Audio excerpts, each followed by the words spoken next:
Por favor, busquen Génesis 12.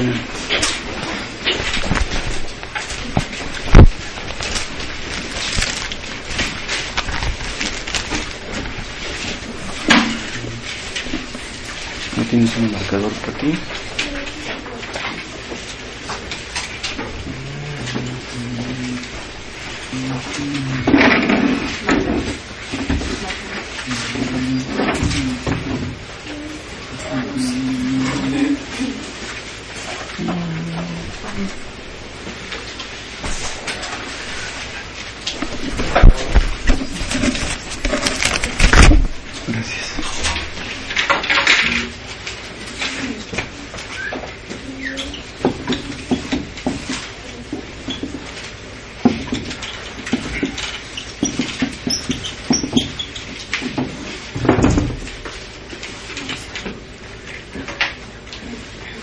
Vamos a leer los 7 primeros versículos, Génesis 12.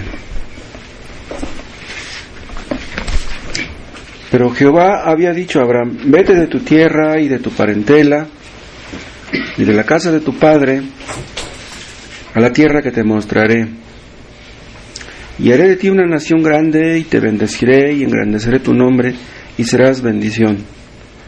Bendeciré a los que te bendijeren, y a los que te maldijeren maldeciré, y serán benditas en ti todas las familias de la tierra. Y se fue Abraham como Jehová le dijo, y Lot fue con él.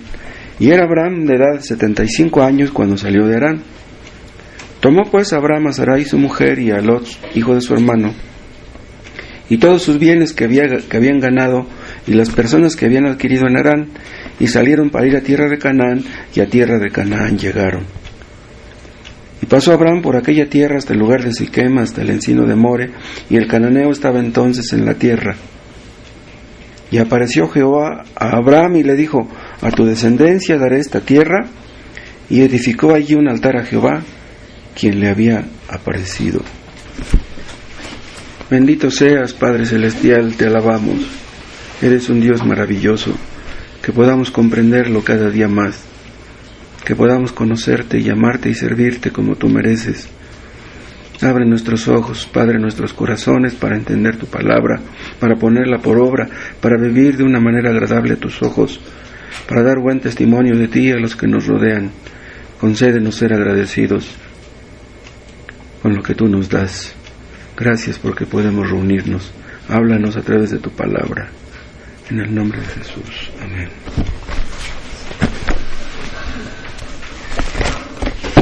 En los capítulos anteriores a este que acabamos de leer, leemos acerca del diluvio. En el diluvio murieron millones de personas, y esa es una muestra de cómo Dios ve el pecado. Todos los que vivían en ese tiempo merecían la muerte por su pecado, incluso Noé. Pero pues Noé halló gracia delante de Dios, ¿se acuerdan? Dios tuvo misericordia de él y de su familia. Entonces, de todos los que murieron, solamente quedó Noé y su familia, y de ellos se volvió a poblar el mundo. Entonces, en un sentido, nosotros descendemos de Noé, ¿no? Eso no quita que descendemos de Adán también. Los hijos de Noé vivieron muchos años, pronto se multiplicaron, por lo mismo, porque vivían muchos años. Y fue en esa época cuando se desarrollaron las artes, la tecnología, y fue cuando Nimrod y un grupo que lo siguió construyeron una torre, ¿se acuerdan? Ellos tenían la intención de oponerse a Dios en realidad con eso. La torre era en realidad una pirámide, ¿se acuerdan? Eso lo vimos no hace mucho. Ellos no eran tan ingenuos como para pensar que una torre iba a llegar hasta el cielo. No, ellos construyeron una pirámide para oponerse a Dios, para ponerse en contra de Dios. Todas las pirámides que existen en el mundo son una muestra de eso, de la oposición del hombre en contra de Dios. En la gran mayoría de esas pirámides adoraban al sol, ¿sí? Al sol y a la luna, como aquí en en Teotihuacán. Ellos querían hacerse un nombre, es lo que dice en 11:4, y dijeron: vamos, edifiquémonos una ciudad y una torre cuya cúspide llegue al cielo. Dice, y hagámonos un nombre. ¿Ven lo que dice? O sea, ellos querían hacerse famosos, estaban llenos de soberbia, estaban llenos de orgullo, se rebelaron en contra de Dios porque Dios les había ordenado poblar toda la tierra. Vean cómo dice 9:1, Génesis 9:1. Bendijo Dios a Noé y a sus hijos y les dijo: fructificad y multiplicaos y llenad la tierra. Vean, esta era la orden expresa de Dios. Pero Nimrod y sus seguidores se opusieron a ellos. Ellos querían estar concentrados en un solo lugar. ¿Y qué fue lo que pasó? Para que no se salieran con la suya, Dios confundió sus lenguas. Entonces Dios los obligó, al confundir sus lenguas, a dispersarse. Entonces la confusión de lenguas fue un juicio de Dios. Ustedes han de saber que en el mundo hay más de 6,000 idiomas y dialectos. Cuando ellos fueron esparcidos, aquí podemos ver las distinciones raciales. No hay muchas razas. Muchos tienen esa idea, ¿no?, de que hay raza amarilla, raza negra, raza blanca. Eso no es cierto. Solamente hay una raza, y es la raza humana. Bueno, pues de Noé salieron todas las demás razas. Entonces vean, en Adán y Eva había en su organismo, digámoslo así, en embrión la raza blanca, la raza amarilla, la raza negra, la raza cobriza. En cada ser humano hay todo género de pigmento en embrión. Entonces Adán y Eva no necesariamente tendrían un hijo exactamente del mismo color que ellos. Un padre que es moreno y que tiene una esposa blanca pueden tener un ojo rojizo o medio amarillento. Y eso se puede comprobar con el ADN. Ahora se puede comprobar, antes no. En un principio, los hombres se casaban entre parientes cercanos, no había de otra opción. Dios permitió que Caín se casara con una hermana de él. Ahora eso ya no se permite, y si eso llegara a suceder, si un hombre se llegara a enredar con una hermana, tendrán graves problemas sus hijos. Entonces, como en un principio se casaban entre parientes cercanos, las posibilidades de un cambio en el color de piel eran muy escasas. Pero ya después, cuando ellos fueron dispersados, esas posibilidades de combinaciones de color aumentaron. Entonces, si una raza en aquel tiempo quedaba aislada de otras, las combinaciones aumentarían. ¿Me explico? Si una raza quedaba aislada, no aumentarían, más bien menguarían. Como aumentarían serían si las razas se dispersaban. ¿Me explico? Si rastreamos el ADN de la raza humana, todo nos lleva a un origen común. Vean, y el origen común es el ADN de un hombre. Los monos tienen ADN de monos. Nosotros no descendemos del mono. Aquella torre de Babel que edificó Nimrod y sus seguidores era pura rebeldía, y fue por eso que Dios los dispersó.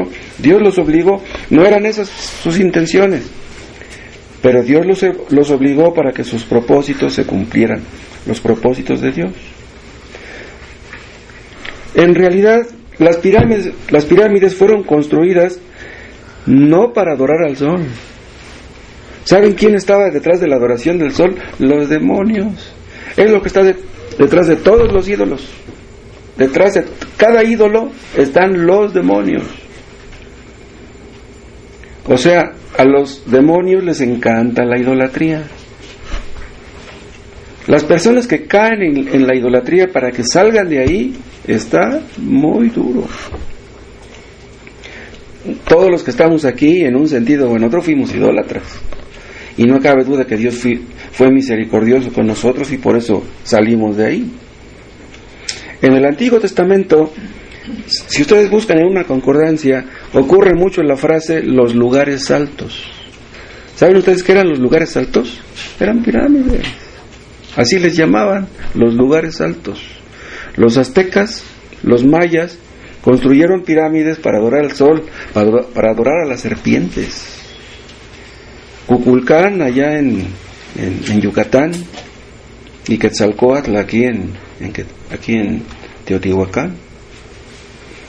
Pero vean, aquellos hombres que empezaron a construir las pirámides conocieron al Dios verdadero, pero no quisieron servirle, no quisieron darle las gracias. En otras palabras, no quisieron obedecerle.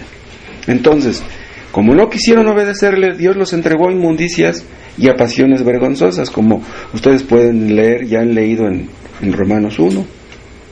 Entonces, en aquel tiempo, vean, los ateos no existían. O sea, hubo un tiempo cuando todo el mundo tenía conocimiento del Dios verdadero. O sea, los ateos verdaderos en aquel tiempo no existían, pero los hombres no quisieron obedecer a Dios. En realidad, ese es un ateo, el hombre que se niega a obedecer a Dios. Pero vean, pero ellos saben que existe un Dios, simplemente es que no quieren obedecerle. O sea, en un sentido no son ateos, porque saben que existe un Dios. Entonces los hombres se alejaron de Dios debido a Nimrod. Hay un libro que se llama Babilonia, Misterio Religioso, algunos de ustedes lo habrán leído, y ese libro destaca la teoría de que Babilonia es la cuna de todas las religiones falsas. Ahí nacieron todas. Todos los hombres que no quieren adorar al Dios verdadero, ¿qué es lo que terminan haciendo? Adorándose a sí mismos. Dios nos hizo para adorarle a Él, pero el hombre que no quiere adorar a Dios terminará adorando cualquier otra cosa. Vean, en este contexto fue cuando Dios llamó a Abraham. Dios destruyó a millones en el diluvio y luego dispersó a muchos otros. Pero escuchen, aún así, a pesar de la rebeldía del hombre a través de la historia, Dios tiene un plan para la raza humana. En estos versículos que leímos hoy, a partir de Génesis 12:1, pueden ustedes ver cómo Dios se revela a un hombre. Vean ustedes cómo a partir de Abraham el plan de Dios entra en acción. O sea, Dios se reveló primero a un hombre. ¿Quién fue ese hombre? Abraham. En otras palabras, Dios no se ha olvidado del hombre. Abraham era pecador, era idólatra como todos los demás, pero Dios se reveló solamente a un hombre, a partir de un hombre.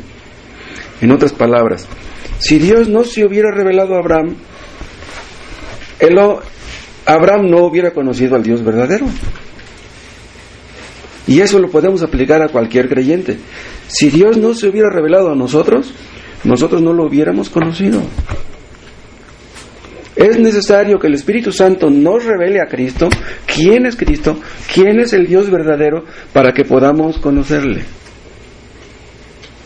En este llamamiento que Dios hizo a Abraham, hay un montón de doctrinas implícitas que son conocidas para nosotros en el Nuevo Testamento. Las doctrinas básicas de la Biblia no solamente están en el Nuevo, están también en el Antiguo Testamento. Por ejemplo, la soberanía de Dios. ¿Por qué Dios se reveló a Abraham? Porque Dios quiso.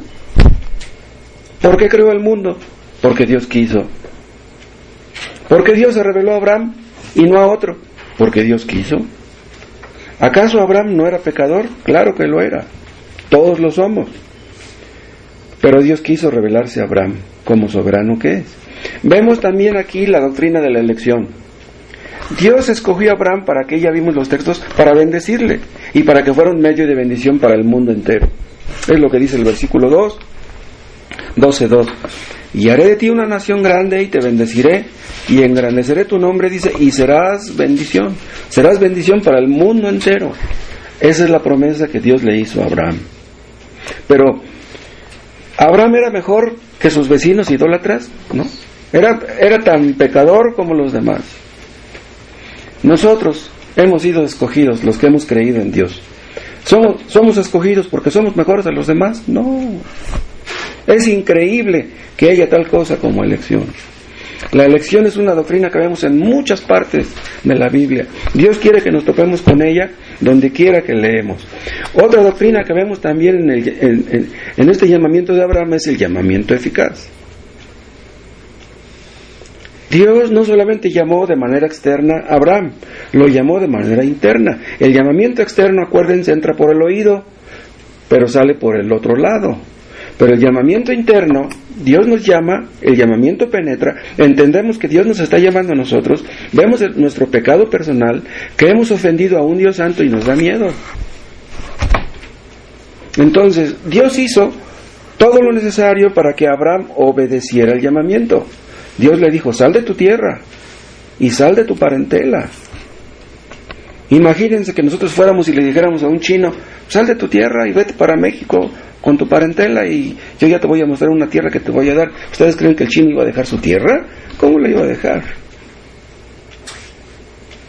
Dios vence la resistencia que por naturaleza todos tenemos. Vean, ningún hombre llega a ser creyente la primera vez que escucha el Evangelio. Y si ha llegado a suceder son cosas rarísimas. Por naturaleza nos oponemos a la verdad la primera vez que la escuchamos. No podemos creer en la verdad. Hay algo dentro de nosotros que se opone a la verdad. No hay quien busque a Dios. Más bien los hombres por naturaleza huyen, se esconden de Dios. Pero Dios prometió bendecir al mundo por medio de Abraham. Entonces vean, a partir de Abraham las cosas cambiaron. Podríamos decir que Abraham fue el parteaguas. A partir de Abraham podríamos decir que el mundo tomó un rumbo diferente. La historia del mundo fue afectada por lo que Dios le prometió a Abraham. Vean, ustedes han leído la historia de Israel en el Antiguo Testamento. Todo lo que ocurrió con los judíos en el Antiguo Testamento tenía en Abraham su origen. O sea, los tratos de Dios para con Israel eran debidos a la promesa que Dios le hizo a Abraham. Israel era descendiente de Abraham. Abraham es el personaje más importante de toda la Biblia, después de Cristo. Hay 14 capítulos que hablan de Abraham. Y en el Nuevo Testamento, si buscan en sus concordancias, se menciona 87 veces el nombre de Abraham. Nada más para que se den cuenta. Dios llamó a Abraham a salir de su tierra, a dejar su parentela. Ellos eran idólatras. Vean, los idólatras tienen un fuerte vínculo que los une. ¿Qué es lo que los une? Pues su idolatría. Vean, hay muchos pueblos en el centro del país donde todo el mundo es terriblemente católico. Hay lugares que son tan católicos que si quieren abrir una iglesia evangélica, no hombre, se la van a ver bien duras. Vean otra vez el versículo 1, Génesis 12:1. Pero Jehová había dicho a Abraham, vete de tu tierra y de tu parentela y de la casa de tu padre a la tierra que te mostraré. Abraham no conocía esa tierra, la tierra de Canaán.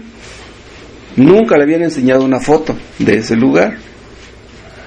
¿Qué dirían ustedes si les dijeran esas palabras? Pueden ver ahí el llamamiento eficaz. Equivale a lo mismo que de lo que Cristo le dijo a Mateo el publicano, ¿se acuerdan? Mateo estaba sentado al banco de los tributos públicos, estaba ganando buen dinero. Los publicanos ganaban buen dinero, eran ladrones. Pasa Cristo, lo ve sentado en el banco y le dice, Mateo, sígueme. Y Mateo dejó el banco con las monedas y siguió a Cristo. ¿Qué fue, brujería esa? ¿Fue magia? ¿Cómo fue que Cristo convenció a Mateo de seguirlo y de abandonar un negocio tan próspero, tan lucrativo? Porque Cristo hizo que aquel llamamiento fuera un llamamiento eficaz, un llamamiento irresistible. Cristo llamó a Mateo, pero Mateo vio a Jesús, ¿sí? Cristo nos llama a nosotros, pero nosotros no vemos a Cristo. Ha prometido llevarnos al cielo, pero no vemos el cielo. Leemos que hay un infierno, pero no vemos ese infierno. Dios le dice a Abraham, en ti serán benditas todas las naciones de la tierra, pero no tenía ni siquiera un hijo. ¿Cómo podía esperar Abraham que esa promesa se cumpliera? Supongamos que Abraham le hubiera dicho a sus parientes, ¿qué creen? Que Dios me dijo que me va a dar un hijo y que yo voy a ser una bendición para todo el mundo. ¿Qué le hubieran dicho sus parientes? Se hubieran burlado de él, pues estaba bien viejo, oye, a tu edad no puede ser. Pero Dios le cumplió la promesa. Tenía que cumplirla, Dios no miente. ¿Saben ustedes que las 3 grandes religiones del mundo tienen su origen en Abraham? Las 3 religiones más grandes del mundo son el islamismo, o sea, los musulmanes, el judaísmo, los judíos, y el cristianismo. O sea, supuestamente todos creemos que Abraham fue de nuestros antepasados y lo apreciamos. Pero los musulmanes y los judíos no entienden lo que Dios le dijo a Abraham. Las promesas que Dios le hizo a Abraham, vean, nosotros los creyentes en Cristo podemos entenderlas, pero ellos no las entienden. Las promesas de Dios, ¿para quiénes son? Para los verdaderos creyentes. Las promesas de Dios no son para los hipócritas, no son para los ateos, no son para los paganos, son para los que ya nacieron de nuevo. Entonces, esas promesas las entienden solamente los creyentes. Recuerden ustedes que Abraham creyó lo que Dios le dijo y su fe le fue contada por justicia. ¿Se acuerdan? Eso es lo que conocemos como la justificación por la fe. ¿Cómo podemos creer o cómo podemos entender que Abraham creyó en lo que Dios le dijo? Porque obedeció. Todos los que creen demuestran que creen obedeciendo. O sea, si tú dices que crees y que tienes fe, tienes que demostrarlo obedeciendo, porque si tú no obedeces a Dios, entonces tu fe no es fe. La fe verdadera se demuestra por la obediencia. Pero Abraham no fue la primera persona en ser justificada por la fe. Ven, él no fue el primero. Ya antes habían habido otros. Pero a partir de aquí vemos cómo se va desarrollando la vida de Abraham, de manera que Dios lo pone ante nuestros ojos como un modelo de fe, como un ejemplo a seguir. O sea, debemos imitar la fe de Abraham.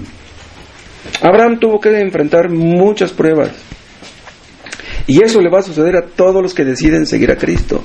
Si tú eres sincero, si tú quieres obedecer a Cristo, vas a tener problemas. Nada de que pare de sufrir, sufrirás. Tendrás problemas. Todos los que deciden seguir a Cristo, su fe será probada. Y Dios probó la fe de Abraham de muchas maneras. Dice Pedro en la primera epístola que la fe es más preciosa que el oro. ¿Por qué? Porque la fe es un don de Dios. Un creyente no cambiará su fe por oro. Con el oro puedes comprar muchas cosas, pero con la fe tienes el cielo. ¿Cambiarías tu fe por oro? Y así como el oro se purifica, dice Pedro, también Dios purifica nuestra fe. El oro se purifica para quitarle sus impurezas, pues nuestra fe, que tiene muchas impurezas, Dios la va purificando poco a poco. Le pedimos a Dios que aumente nuestra fe. ¿Y cómo la aumenta? A través de pruebas, aflicciones, necesidades, enfermedades. Demuéstrame que crees en mí. Demuéstramelo. Dios quiere que le demostremos con nuestros hechos que creemos en Él. ¿Saben qué pasa cuando Dios nos prueba? Cuando somos afligidos, cuando tenemos problemas, se manifiesta lo que hay en nosotros. Si por ejemplo un día despertamos sin dinero y andamos como leones enjaulados, ¿y por qué? ¿Por qué no tengo dinero? ¿Por qué si yo le estoy pidiendo a Dios que me ayude? ¿Por qué no me ayuda? Nos incomodamos, estamos molestos y es posible que hasta nos enojemos contra Dios porque le pedimos dinero y no nos lo da. Entonces ahí se demuestra qué es lo que hay en nuestro corazón. Tu problema no es la falta de dinero, tu problema es tu falta de fe y tu falta de amor por Dios, por Cristo. Entonces cuando somos probados se demuestra de qué madera estamos hechos. Recuerden ustedes que Abraham tuvo problemas con su sobrino Lot. Lot era también creyente. ¿Cómo es posible que si Abraham era creyente tuvo problemas con otro creyente? Esto demuestra que aún nosotros, siendo creyentes, podemos tener algún problema con otro creyente. Bueno, un marido cristiano, si tiene una esposa que es cristiana también, es posible que tenga problemas con ella. Y uno podría pensar, bueno, pero si yo soy cristiano y mi esposa también, ¿por qué tengo problemas con ella? A través de nuestros problemas con nuestra pareja somos probados. A través de nuestros problemas con nuestros hijos somos probados. Otra doctrina que vemos también aquí en la vida de Abraham es la guía divina. Dios nos guía a través de su palabra. Dios no nos guía a través de nuestros sentimientos. Nos guía a través de su palabra. ¿Cómo guiaba Dios a Abraham? Bueno, pues se le aparecía y le decía cosas a través de sueños, etcétera. Pero en un momento Abraham se equivocó en este punto. ¿Se acuerdan? Cuando se enredó con Agar y tuvieron a Ismael. En lugar de buscar la guía divina, se dejó guiar por su esposa. Su esposa le dijo, oye, a lo mejor el hijo que Dios nos quiere dar, nos lo quiere dar a través de nuestra criada. Pues mira, te enredas con ella y tenemos un hijo, y pues yo me encargaré de criarlo como si fuera nuestro. Y dice Abraham, bueno, pues a lo mejor sí, pues a ver, tráeme a Agar, ¿no? Se equivocó. Y si Abraham se equivocó, podemos equivocarnos también nosotros.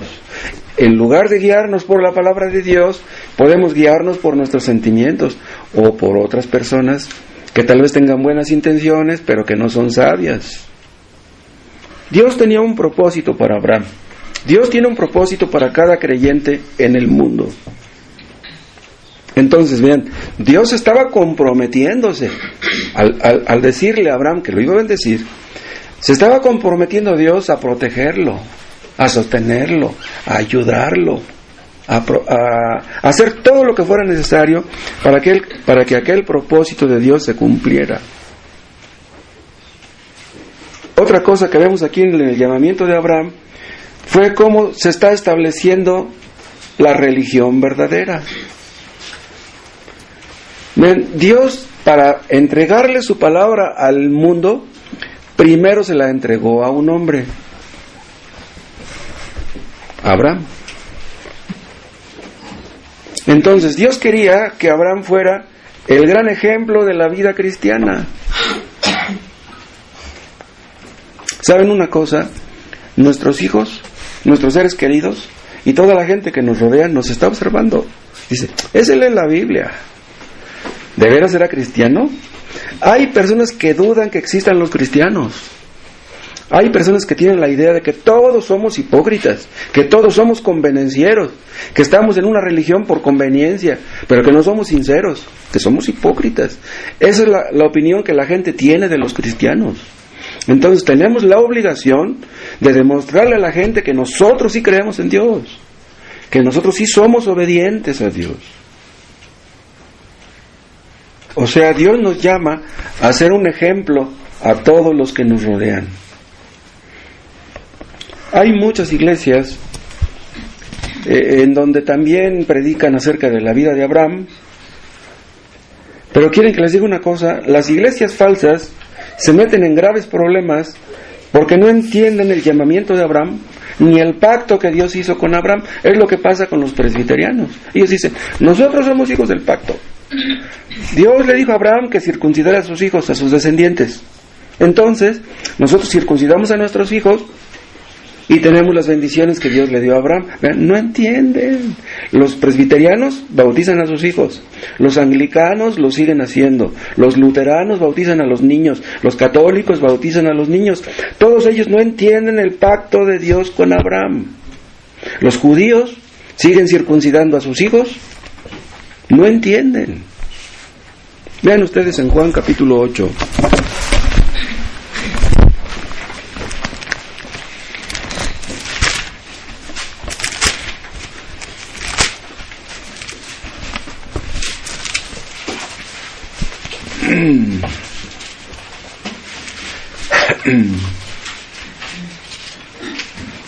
Juan 8:31.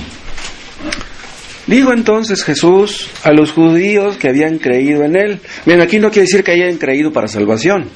O sea, creyeron externamente, superficialmente, como podemos verlo en el contexto más adelante. Dice, si vosotros permanecierais en mi palabra, dice, seréis verdaderamente, dice, mis discípulos. O sea, si permanecen. No, o sea, no basta con que alguien digan que creen. No, deben demostrarlo permaneciendo, perseverando, pues.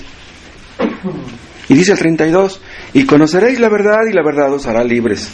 O sea que todavía no eran libres. Dice, sí, pero yo les voy a decir la verdad, ustedes van a ser libres por medio de ella. Y le respondieron en el 33, linaje de Abraham somos, vean, descendientes de Abraham somos, dice, y jamás hemos sido esclavos de nadie.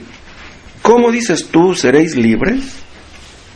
Jesús le respondió, de cierto os digo, que todo aquel que hace pecado es esclavo del pecado. O sea, le está diciendo, ustedes son esclavos del pecado.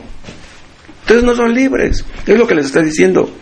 Y el esclavo no queda en la casa para siempre, el Hijo sí queda para siempre. Así que si el Hijo os libertare, seréis verdaderamente libres. No lo eran aún, dice el 37.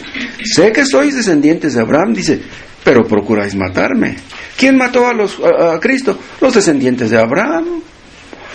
Los que decían tener la fe de Abraham fueron los que mataron a Cristo. Entonces Dios puso a Abraham como modelo de fe, pero ellos no tenían la fe verdadera. Decían tenerla, pero no la tenían. Entonces Cristo les está dando a entender a los judíos, ustedes son descendientes de Abraham en sentido físico, pero no en sentido espiritual. Escuchen, el hecho de que nosotros seamos descendientes de Abraham en sentido espiritual, o sea, que nuestra fe sea como la de él, eso no quiere que nuestros hijos vayan a tener la misma fe que nosotros. El hecho de que nosotros seamos cristianos verdaderos no garantiza que nuestros hijos vayan a hacerlo también. Eso queremos, oramos por ellos, queremos darles buen testimonio, amarles, apoyarles en lo que podamos, pero aún así eso no garantiza que vayan a ser creyentes. Eso nos humilla. Ni modo de que le digamos a Dios, Señor, tú tienes que salvar a mis hijos. No, nada de que tienes, Dios, quieras tener misericordia de mis hijos. Estos judíos creían ser hijos de Abraham, creían ser hijos de Dios, pero Cristo les dijo, ustedes son hijos del diablo. ¿Se acuerdan? Eran descendientes de Abraham y Cristo les dijo, ustedes son hijos del diablo. Nosotros no podemos engendrar hijos espirituales. Podemos engendrar hijos físicos, pero solamente el Espíritu Santo puede engendrar hijos espirituales. Vean Hebreos en el capítulo 11.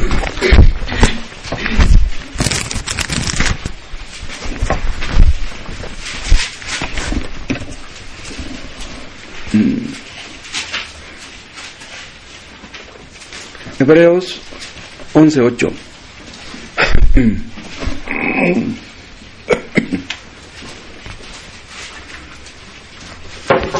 Hebreos 11:8. Por la fe Abraham, siendo llamado, obedeció para salir al lugar que había de recibir como herencia, dice, y salió sin saber a dónde iba. Vean lo que dice, salió sin saber a dónde iba. Le habrían preguntado a sus parientes, oye, ¿dónde vas? Pues no sé. ¿Cómo que no sabe? No sabía dónde iba. Pero, vean, no sabía dónde iba, pero sabía con quién iba. Dios le había prometido que iría con él, que estaría con él, que lo protegería. Entonces no tenía miedo. Es por eso que los creyentes podemos enfrentarnos a cualquier situación adversa con valor, incluso a la muerte, porque Él nos dará el valor necesario para enfrentar lo que sea, sabiendo y entendiendo que Él está con nosotros. Para que nosotros podamos seguir a Cristo, primero debemos entender quién es Cristo. Dicen algunos, eso yo lo escuché mucho en la iglesia pentecostés, personas que estaban con graves problemas dicen, no, dice, todo lo puedo en Cristo que me fortalece. Ese texto, ¿cómo les encanta a los pentecostales? Todo lo puedo en Cristo que me fortalece. Pero confían en Cristo, no confían en Él. Confían en sí mismos, confían en su religión, confían en su dinero, confían en el hombre, confían en muchas cosas. Los únicos que pueden confiar en Cristo son los que están en Cristo, los que han nacido de nuevo, los que verdaderamente son convertidos. Para poder seguir a Cristo, tenemos que entender quién es Él. Cristo le dice, Mateo, sígueme. Pero se debe haber quedado pensando, Mateo, bueno, ¿quién es este? Se supone que cuando Cristo le dijo, sígueme, le dio la capacidad de entender quién era Él, quién es el que me está llamando. Para que una persona entienda que debe arrepentirse de su pecado, debe entender primero lo que es el pecado. Para que le digamos a una persona que crea en Cristo, primero debemos hablarle de su pecado. ¿Por qué Dios odia el pecado? Debemos decirles que Dios es santo, que Dios castiga el pecado. Y ya después, cuando entienden esas cosas, ya podemos hablarles del arrepentimiento. Si ustedes van a hablarle a un inconverso, nunca le hablen del arrepentimiento, así cuando la primera vez que le hablen, nunca, no tiene caso. ¿Arrepentirme? ¿De qué me arrepiento? Incluso le hablan del Evangelio del Chapo Guzmán, va a decir, ¿de qué me arrepiento? Imagínense el vecino. Debemos decirles por qué Dios pide que nos arrepintamos, quién es Él y cuáles son las consecuencias del asunto. Debemos decirles que Dios es justo, que habrá un juicio, que habrá un castigo para los que no se arrepienten. ¿Entienden ustedes el peligro de no arrepentirse? Yo sospecho que muchos aquí no se han arrepentido aún. Y si no lo han hecho, ¿por qué no lo han hecho? Si entienden lo que significa la palabra arrepentimiento, ¿por qué no lo han hecho? ¿Están todavía en Hebreos 11? Bueno, el versículo 8. Por la fe de Abraham, siendo llamado, obedeció, dice. ¿Cómo demostró Abraham su fe? Obedeciendo. Entonces, repito, si tú no obedeces, entonces no tienes fe. Ven, muchos piensan que la fe es algo psicológico, algo subjetivo. Pues yo decido creer. Sí, pues creo que es razonable lo que tú dices. Yo tomo la decisión de creer. No. La fe no es algo que surge de la nada. La fe es un don de Dios. Imagínense que alguien me dijera, oye, yo trato de creer en Cristo. ¿No puedo? A ver, dime tú, ¿cómo le hago para creer en Cristo? Lo he intentado, pero no puedo. ¿Qué le voy a decir? No puedes creer, pero haz como que crees. Eso no da resultado. Vean cómo dice otra vez el versículo 8. Por la fe Abraham, siendo llamado, obedeció para salir al lugar que había de recibir como herencia. Él era rico. ¿Qué tenía que estar esperando una herencia? Él tenía dinero en este mundo, él podía vivir bien en este mundo, pero él no pensaba en una herencia terrenal, él pensaba en una herencia allá. O sea, Abraham en realidad menospreciaba su dinero. Tenía criados, tenía animales. ¿Eso qué? Dice, yo voy hacia allá, hacia mi herencia celestial. Abraham no estaba esperando una herencia de Taré, su padre. Estaba esperando una herencia de Dios. Entonces, bien, la fe verdadera implica creer y confiar. Él no sabía dónde iba, pero confiaba en que Dios estaba con él. Y obedecer, creer, confiar y obedecer. Estas tres cosas implican lo que es la fe verdadera. Si tú dices que crees, si tú dices que confías, pero no obedeces, te falta lo más importante. La fe verdadera de Abraham estaba depositada en Jehová. La fe verdadera de los cristianos está depositada en Cristo, no en los dioses falsos, no en lo que dice el pastor, no en lo que dice el reverendo, no en lo que dice el sacerdote, en lo que dice Dios en su palabra. La fe verdadera no consiste en que tú confíes en ti mismo. Vean, hay personas que tienen mucha confianza en sí mismos. La fe verdadera no tiene nada que ver con esto. Hay personas que son muy emprendedoras, muy luchonas, que son muy creativas y que dicen, no, yo voy a poner un negocio aquí y va a pegar ese negocio. Yo confío en que así va a ser. Y lo logran, les va bien en todo lo que emprenden. Pero el cristianismo es otra cosa. Porque uno puede decir, si fulano es cristiano, yo también puedo. Aquel lee la Biblia, yo también puedo. Aquel ayuna una hora, yo también puedo. No. Los únicos que pueden orar son los que han nacido de nuevo. Si tú no has nacido de nuevo, no puedes orar. Así de sencillo. Algunos suponen que tener fe es creer que creemos. O sea, debemos tener fe en nuestra fe. Eso es absurdo. Abraham obedeció y recorrió cerca de 1500 kilómetros para llegar a Canaán. 1500 kilómetros plagados de peligros, de ladrones, de malpasadas, de incomodidades. Entonces vean cuán importante, cuán crucial era su fe. Abraham creyó que tendría una descendencia, pero su mujer era estéril. O sea, a lo mejor Abraham pensó, bueno, a lo mejor yo como soy hombre, pues todavía puedo procrear, aunque esté viejo, pero pues mi mujer ya, su matriz, pues ya está muerta, ya no puede.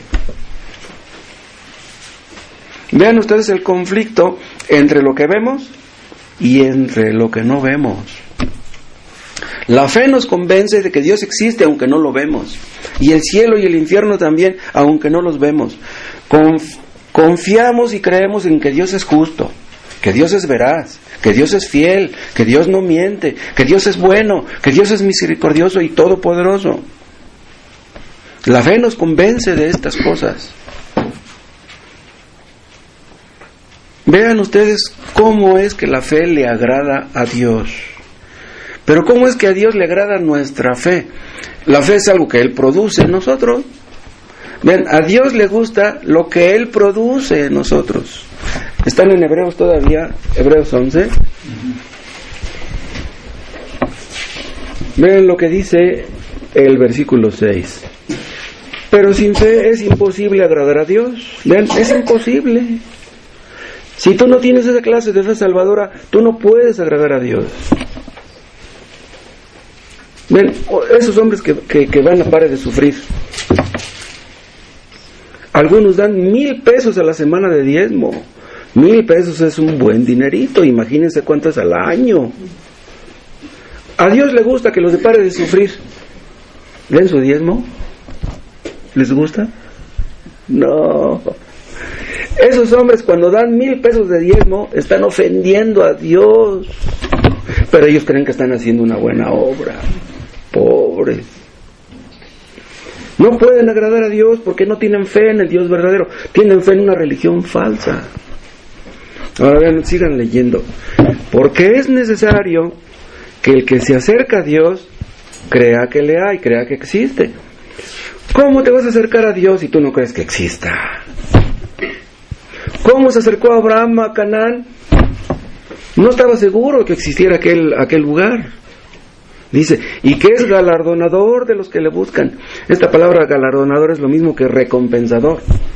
Ven, nosotros los cristianos en un sentido somos convenencieros. Buscamos a Dios porque nos conviene, porque es lo mejor. Pero una persona que duda de la existencia de Dios, que duda de la bondad de Dios, del amor de Dios, de la misericordia de Dios, ¿cómo se acercará a Él? ¿Cómo le buscará? Es imposible.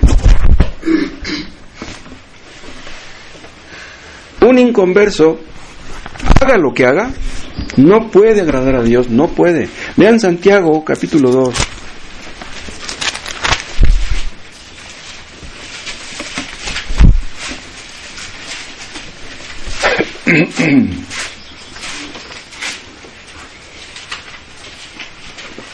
Santiago 2, 23.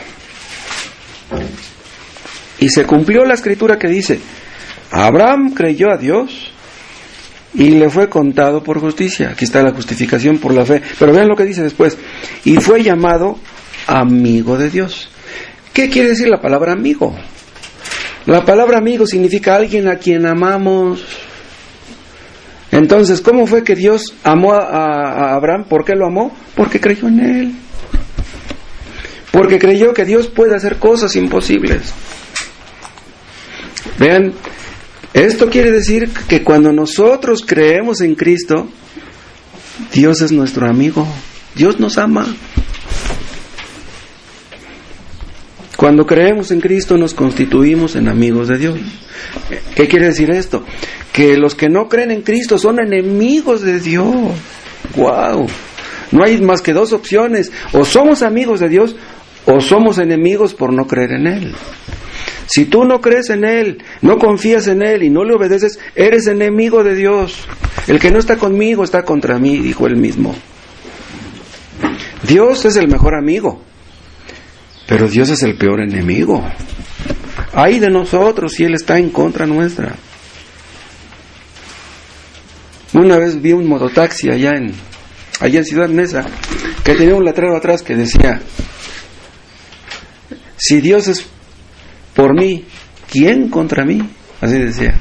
Si Dios es por mí, ¿quién contra mí? Yo me quedé pensando, qué bueno que así fuera, porque si Dios es contra ti, ¿quién por ti? Imagínense. Otra cosa que vemos aquí es que la fe trae salvación. Salvación del infierno, de la ira de Dios, salvación eterna, lo que Abraham tuvo. La salvación depende de la fe, no de las obras. Aquí pueden ustedes ver la diferencia entre calvinismo y arminianismo. ¿Qué es el arminianismo? Salvación por obras. ¿Qué es el calvinismo? Salvación por gracia. Abraham no era arminiano, Abraham era calvinista, siglos antes de que Calvino naciera. Otra cosa que vemos aquí es cómo la fe acaba con las dudas. Hay una parte, no la vamos a buscar, donde dice que Abraham tuvo temor. O sea, hubo un momento en que a Abraham le falló la fe, y eso le puede suceder a cualquier cristiano, sobre todo cuando somos afligidos. ¿Será capaz Dios? ¿Será posible que Dios me va a sacar de este hoyo? ¿Dios me ayudará? Mañana tengo que pagar la renta y no tengo ni un centavo, ¿cómo le haré? Pero hay un versículo que dice que la fe vence al mundo, ¿se acuerdan? Los inconversos no tienen fe en Dios. ¿En quién confían ellos? Pues en su trabajo, en su dinero, en sus parientes, en la cuenta que tienen en el banco. Pero Noé era un hombre de fe. Acuérdense, ya no estoy hablando de Abraham, estoy hablando de Noé. Noé creyó que vendría el diluvio y empezó a construir el arca. Y empezó a predicarles a todos. Los demás se burlaban de él, pero Noé estaba seguro que llovería, porque Dios se lo había dicho. Entonces Noé condenó a todos sus contemporáneos con su fe, y Abraham hizo lo mismo. La fe vence todos los obstáculos. Vean Hebreos 11. Hebreos 11, versículo 11. Dice: por la fe también la misma Sara, siendo estéril, recibió fuerza para concebir. Vean, ¿quién le dio la fuerza? Pues Dios. Vean, Dios renovó su matriz. Su matriz ya estaba muerta y podrida ahí, pues Dios le dio una matriz nueva. ¿No puede Dios hacer eso? A mí me duele mi riñón derecho. Le digo: Dios, si tú quieres puedes darme un riñón nuevo. Y si he de morir de mi riñón, pues bendito seas, tú sabes lo que has de hacer. Y vean lo que sigue diciendo: y dio a luz, aún fuera del tiempo de la edad, dice, porque creyó que era fiel quien lo había prometido. Dios lo hizo todo, tanto con Abraham como con Sara.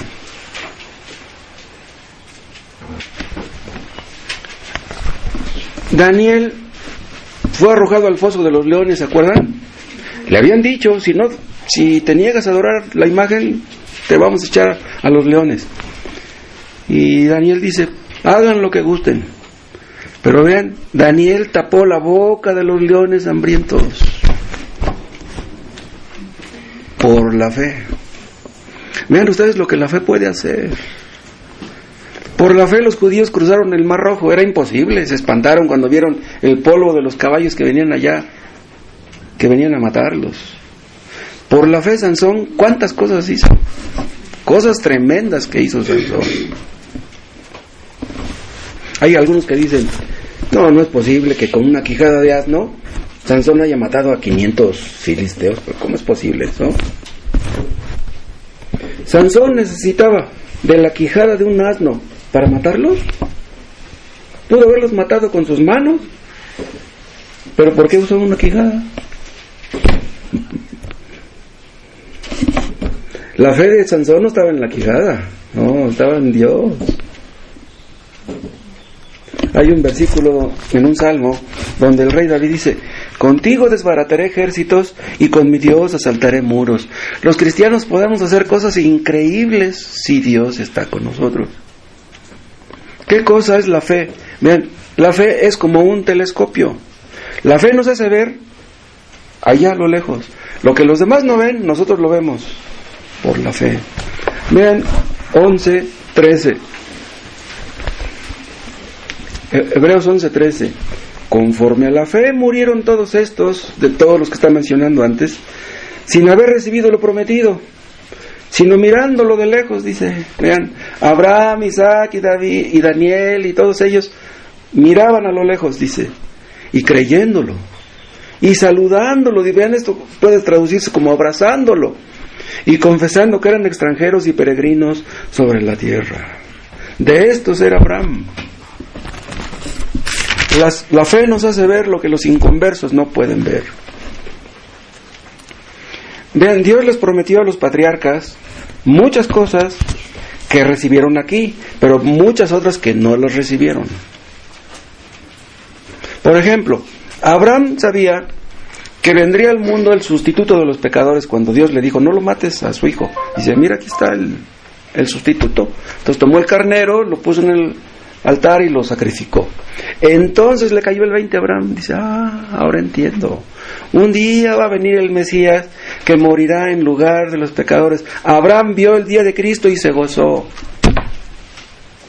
Abraham entendió que el Mesías sería Dios hecho hombre y que moriría en la cruz en lugar de los pecadores. Vean lo que entendió Abraham miles de años antes de que Cristo viniera al mundo. Vean lo que dice el versículo 3, Hebreos 11:3. Dice, por la fe entendemos, vean, por la fe entendemos lo que los sabios no entienden. Dice, por la fe entendemos haber sido constituido el universo por la palabra de Dios.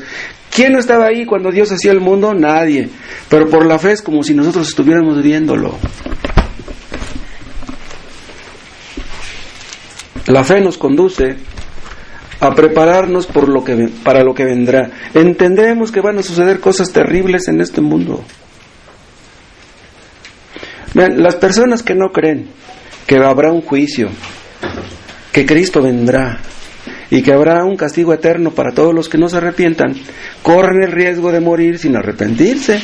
Si tú dices, pues a lo mejor mañana me arrepiento, a lo mejor pasado mañana, a lo mejor mueres sin arrepentirte. Abraham sabía que Isaac, su hijo, era el producto de un milagro. Isaac era un milagro. Entonces, cuando Dios le dijo, mátalo, dice, bueno, pues por un milagro nació, lo mato, pues Dios me hace otro milagro y me da otro hijo.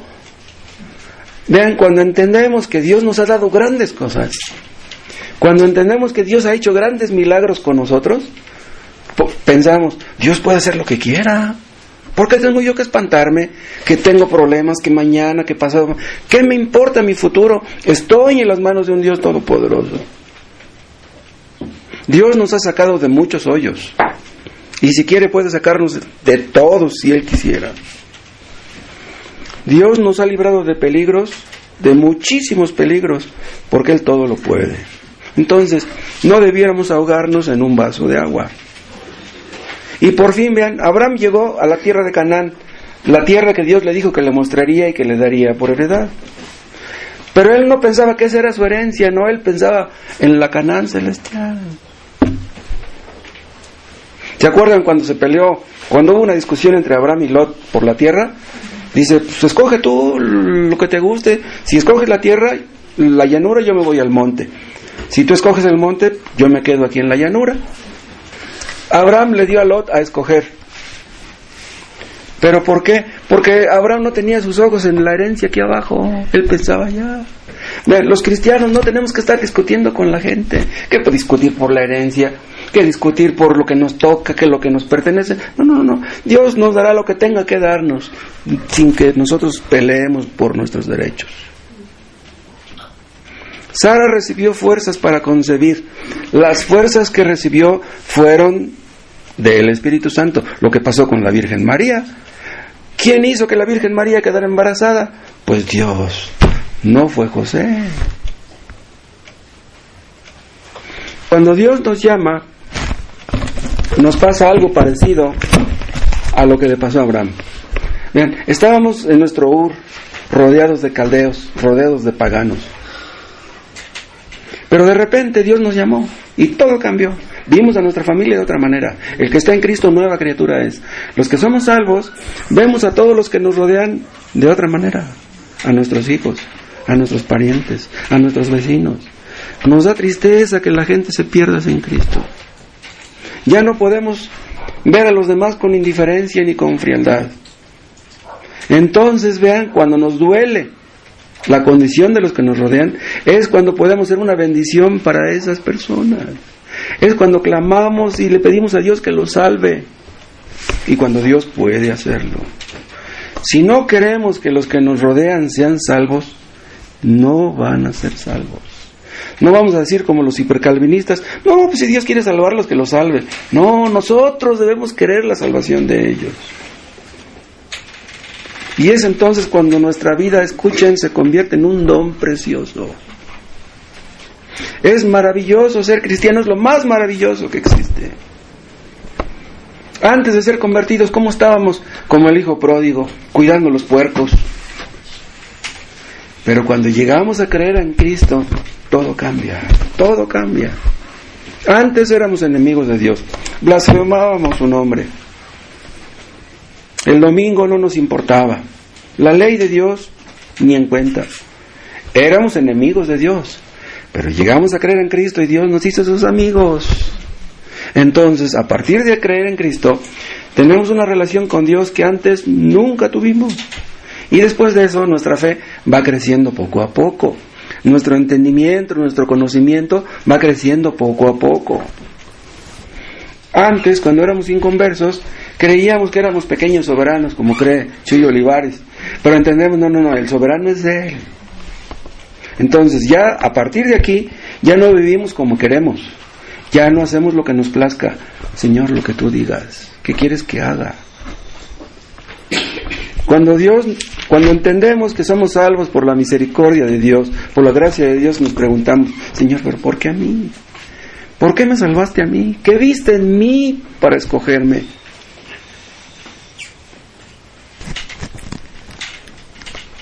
Dios nos llama a todos al arrepentimiento.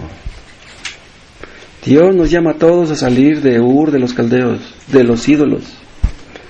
Lo que tú tienes que hacer es creer en Él, confiar en Él y obedecerle a Él. Si tú obedeces al llamado, Dios hará contigo cosas que nunca imaginaste. Créelo. Dios te usará, aunque tú no entiendas ni cómo va a hacer eso. Dios puede hacer que nuestras vidas sean importantes. No hay nada más importante que ser cristiano en este mundo. Aún si somos obreros, si somos barrenderos, si somos boleros, Dios hará que nuestra vida sea importante, porque Él todo lo puede. Cristo hizo que la vida de un ladrón fuera importante, el que estaba muriendo junto con Él. Ese ladrón ha sido objeto de miles de sermones y de bendición para muchas personas. Un ladrón. Si somos pobres, si somos menospreciados, eso no importa. Dios usó a gente pobre, a gente menospreciada. Dios usó a la samaritana. No dejó su cántaro y fue a evangelizar a Samaria y se abrió una iglesia ahí en Samaria. Era una pobre mujer tonta, pero Dios la usó. Dios usó a Rahab, la prostituta, ¿se acuerdan? Dios hará que nosotros seamos lo que Él quiera que seamos. Dios hará que nos desarrollemos. Dios hará que crezcamos. Dios hará que llevemos fruto. Él formará nuestro carácter cristiano. Nos enseñará a amar a los que nos rodean, a ser pacientes, a ser humildes. Tal vez lleguemos a las puertas de la muerte. Algunos de los que estamos aquí tal vez muramos pronto, pero ¿qué importa eso? Tal vez no entendamos lo que nos pasa, pero Dios sí entiende. Dios sí entiende lo que nos pasa. Lo que nos pasa es lo que Dios quiere que nos pase. Si tenemos mucho, es porque Dios quiere que tengamos mucho. Si tenemos poco, es porque Dios quiere que tengamos poco. Lo importante no es si tenemos mucho o poco. Lo importante es que tengamos a Cristo. Y si lo tenemos todo. Y si ustedes no tienen a Cristo, no tienen nada. Dios no nos da explicaciones por qué nos tiene como nos tiene. Acuérdense de Job. Lean ustedes todo el libro de Job. Dios nunca le dio explicaciones a Job.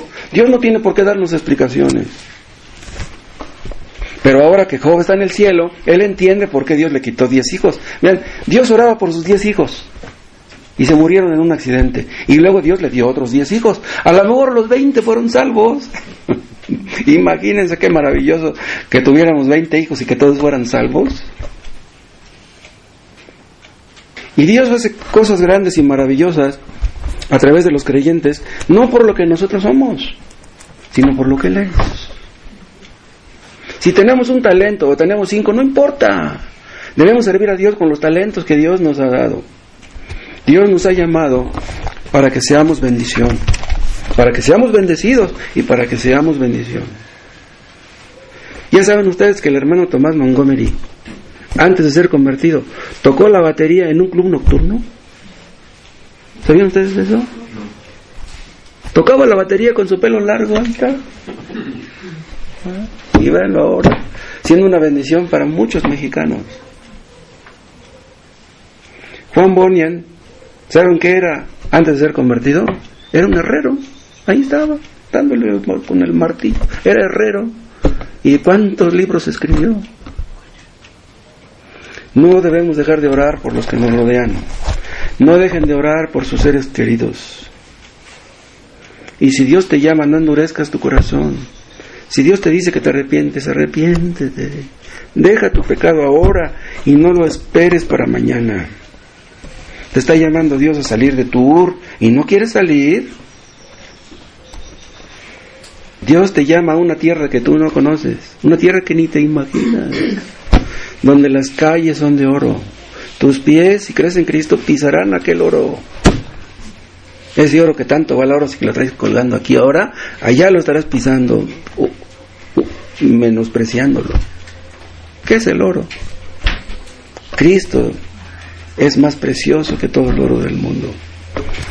Oremos. Padre, te damos gracias por tu palabra, que tus propósitos se cumplen a través de ella. Oh Padre, salva, santifica tu pueblo, en el nombre de Jesús. Amén.